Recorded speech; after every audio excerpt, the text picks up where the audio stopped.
As you can see, we're getting ready for the Batman on this channel, but we're not there yet. Right now, we have to talk about all the movies I saw in February. Let's do it. What is up, Flick fans? Welcome back to the channel. Like we do every single month, we're talking the best and worst movies I have seen this month. So today we are going to place these movies on tiers and then rank them at the end.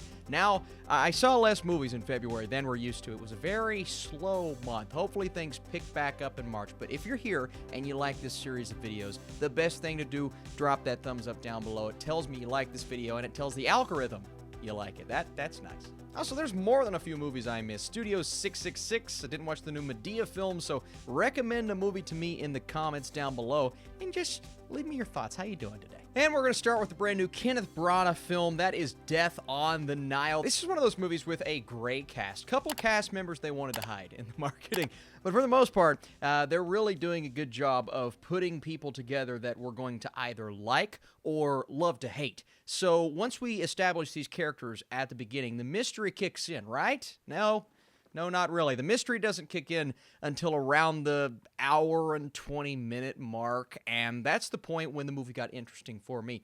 Unfortunately, prior to that, I was struggling to get on board. I like the actors involved, therefore, I was kind of engaged, but I wasn't really on board with their characters, which is a shame because the first half of the film is almost all character development, which would normally work, but the script isn't the best. Then, when the mystery kicks in, the movie gets really interesting, and I was actually having a great time with the second half of the film. Overall, it's a nice movie to look at. Kenneth Branagh's direction is good. He is incredible in the film, so I think there's more good than bad, and that's why I'm going to throw this film on the okay tier. Death on the Nile in the same boat as Murder on the Orient Express for me. Oh my God, a boat pun, and I didn't even know it was coming. That's incredible. Then we have Marry Me. Aww. Jennifer Lopez, Owen Wilson. Wow. All right. I should retire. You knew it was coming. I did it. Unbelievable.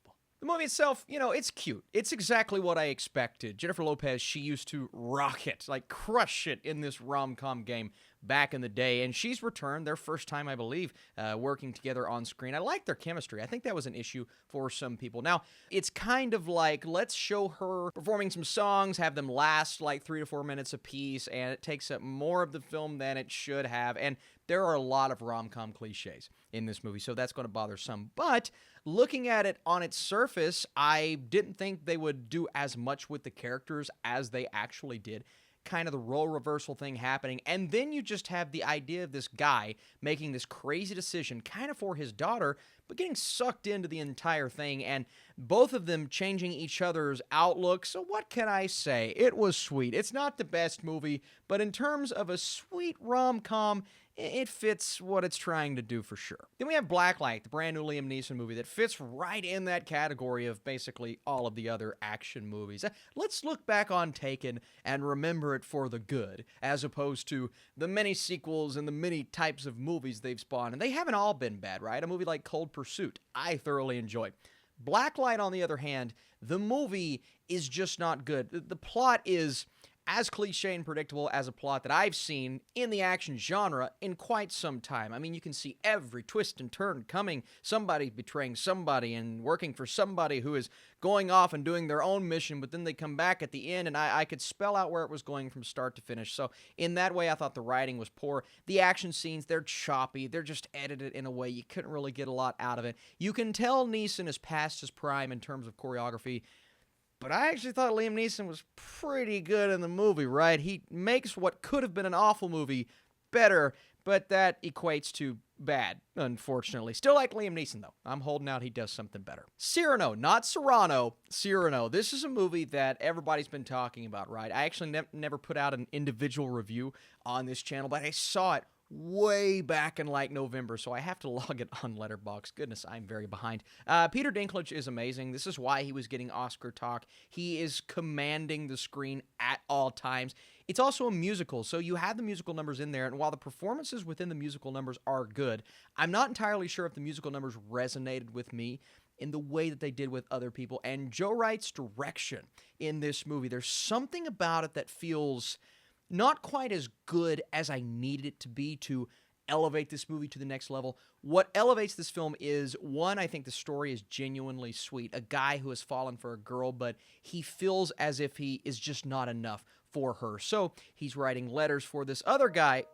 I'm not Austin Burke, the singer. I keep getting emails. They think I'm the other Austin Burke, the one that sings the song about the thing, and that's not me. But you know what? I've gotten like 10 emails. I'm going to sign up.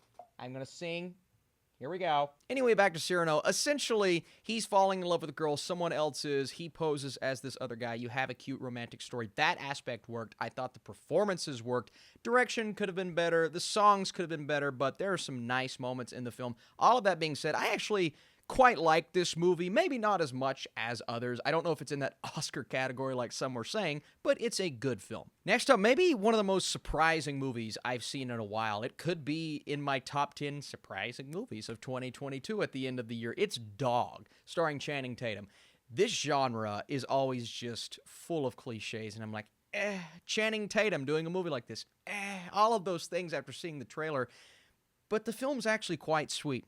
And Channing Tatum, his relationship with Lulu, the dog, played by multiple dogs who are just the standouts of the movie. They're incredible as this character. That is the dynamic that I'm here for. And even though this cliche road trip with some weird things happening along the way, like very weird, even though that is the case, it still provides that charm, that warm feeling that you get from this relationship, and some heartwarming and, very sad moments. Not to the point to where I think people are going to get upset, just sweet sad. And that's what I'm here for in a movie like this. So I'm actually going to throw Dog on the good tier. I think this is a good movie. What am I going to... I never expected myself to say this, but sometimes you just have to sing. I'm going to respond to that email. Then we have Fistful of Vengeance. Did you ever see Wu Assassins, the television show on Netflix like 3 years ago? Okay, this is a spin-off sequel film of sorts because they didn't renew that series.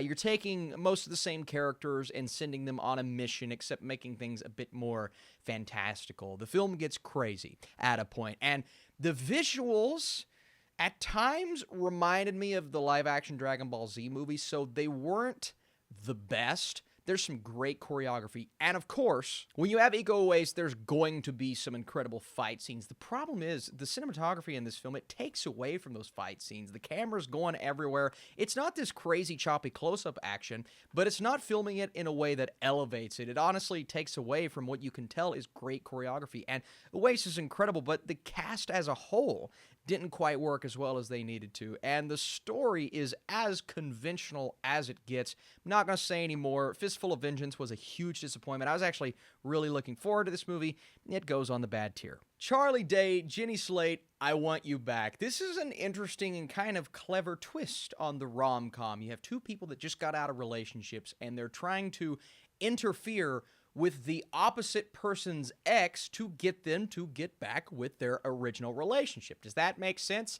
Well, it's clever, and I like the twists and turns along the way. They get themselves into some situations that were a little bit like, maybe not as funny as the film wanted them to be, but I did like the performances quite a bit. Charlie Day is actually surprisingly good in this movie. Not that I didn't think he couldn't do it, but he's reserved, as is Slate, in the roles. Now, it plays out in the way that you think it's going to play out. And I wasn't like all the way there on the ending, but just like Marry Me, and it's funny because I think they came out the same weekend, both of these movies work better than I thought they would. I Want You Back is actually an okay movie, but if you're looking at rom-coms, it's a pretty good one. Zoe Kravitz is Kimi, directed by Steven Soderbergh, and just like he has been doing for the last couple of years, he always comes out with these like very low budget feeling, and that's not necessarily a bad thing, thrillers of sorts, but this movie is interesting because it takes a twist and a spin on the idea of an Alexa or a Google Home.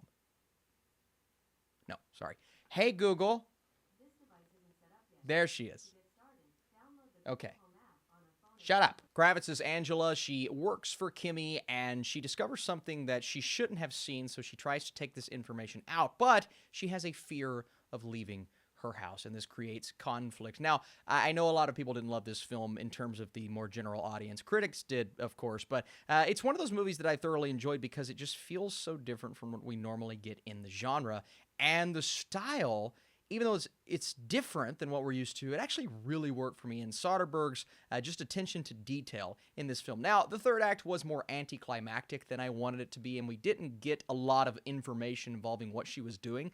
But overall, I actually thought this was a good movie. I enjoyed Kimi, and it's one that I would recommend if you like this kind of thriller. The Tinder Swindler. This is a documentary on Netflix all about a guy who is just, he's the worst.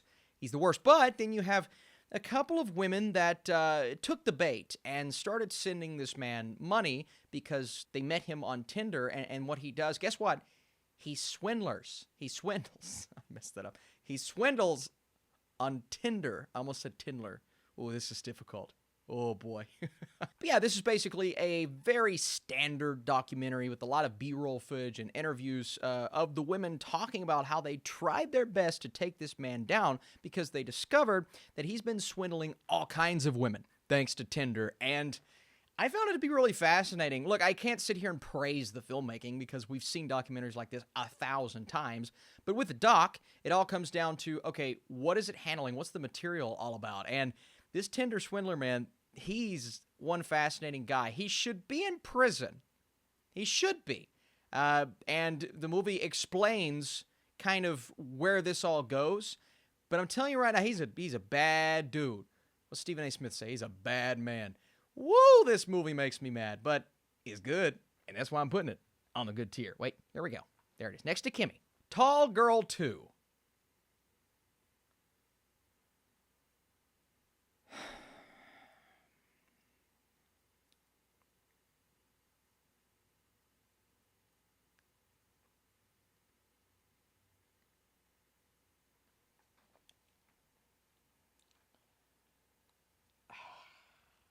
Just go watch my review. This is a waste of time. We're going to put it on the awful tier.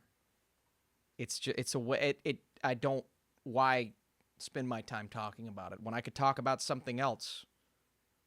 I have to buy curtains for my sliding door. Let's talk about that. Jackass Forever. My God, this movie's hilarious. Oh my God. It's so hard to sit here and call it a movie, right? It's not structured. We'll fade from scene to scene, and there's really nothing to it in terms of the overarching story, but that's Jackass. If you don't know what Jackass is, you're watching this for the first time, you want to judge it as a cohesive, one entity of a film. I looked more at it like a documentary, maybe than I should have, but that's kind of how I went about judging this movie's technical side of things. But that's not really what I'm judging. I don't want to be a pretentious film snob on here. I want to talk about the humor. And oh my God, this movie's hilarious. I was cracking up from start to finish. And the constant nudity, it's going to bother some people. I saw some friends, their wives weren't in love with the constant nudity. And that's understandable, but man, it's really funny. I was laughing so hard. There were moments that I was wincing. There were moments where I was turning away and I said, I can't handle this. I can't. When they take the pieces of glass or whatever they were and they screw them into each other and they flatten it's playing the ping pong. I'm like, nope, can't handle it. It really hurt. It really hurt. But I'm one of those guys that I struggle with seeing things like that. But I fought through the pain, man. I fought through the pain and I laughed. I'm like Johnny Knoxville running through there tasing people, just laughing the whole way. You could tell they were having a great time. I can't believe they're still doing this at the ages of 50 and up. But they have some new people involved as well, and they were just as funny as the original crew guys. I thought this was genuinely a great time in the theater. Blah, blah, blah, not cohesive, whatever. Jackass Forever was a great time. I laughed the whole way. To be honest with you, Uncharted's one of those movies, and it's like the month of okay movies, so we're going to fall in line with this one. But I expected it to be worse than okay. I expected it to be a complete failure. Now, it's according on how you approach this film, right? If you approach it as a fan of the video games, and that's not really me. I've played it a couple of times, but not enough to know a lot. But me playing a couple of times and knowing those characters, I know that they're not entirely represented on screen in the way that you saw them in the video games. Now, again, this is an origin story, whatever, but someone like a Mark Wahlberg playing that character, it just doesn't really work for me. So if you approach it as a massive fan of the video games, I understand its shortcomings. I absolutely do. But for me, just kind of looking for a fun adventure blockbuster that really goes off the rails in the third act. I mean, to the degree of like insanity, but it was okay because it fits with the rest of the film. That's what I was looking for. That's kind of what I got. Did it go overboard? Another great boat pun. Not necessarily.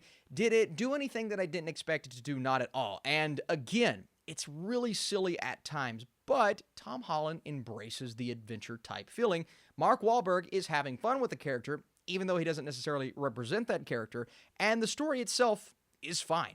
Antonio Banderas, a bit of a waste, but the actual villainous presence in the story was better than expected. And that's what I say about this movie as a whole. Like, the journey, the ride, a couple of these set pieces that were great, better than expected. The movie as a whole, it was okay. And that's why I'm going to put this on the okay tier. But it all comes down to, how do you approach this film? What were you looking for? And I think everyone's going to be kind of in different places at the end of the day. Dennis Haysbert, Del Dickey, Havana Rose Liu plays our main character of Darby, and a standout, Danny Ramirez. He's great in this movie. They all get kind of snowed in to this place. They don't really know each other. They're trying to figure each other out, and No Exit is a movie that takes that premise, but someone realizes that there is a kidnapper in the midst of this group of people because they find a little girl. Now, I don't want to go beyond that, and I actually just reviewed this movie yesterday, so I won't talk too much. The first half of the film, it is slow to the degree to where I just couldn't get on board with really anything about the movie. Then you get from the second act going into the third act, and it starts to elevate just a little bit, but I still wasn't sold. The final third, really the last 30 minutes of the movie, it worked really well. And I thought it was intense, thrilling, and the characters really come to life. There's a lot to it. And that's really when it all starts to go down. The problem is this movie leaves a lot on the table. Now, it's based on a novel. A lot of people have read that novel. I'm curious to see what they think about this movie as a whole. But there's so much to explore just with the character of Darby, her relationship with her mother, the addiction aspect of the beginning of the movie. And they try to build her up within like 10 minutes, but then they never hit on that again.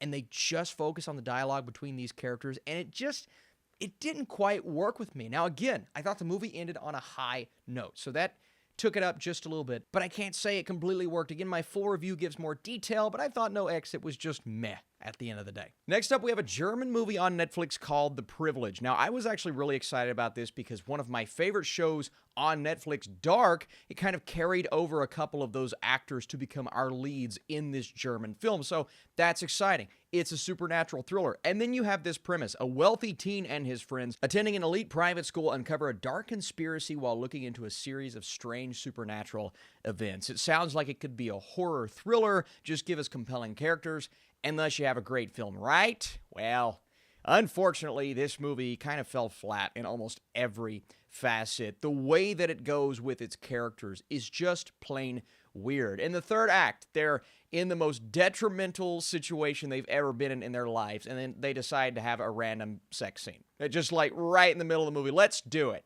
A threesome.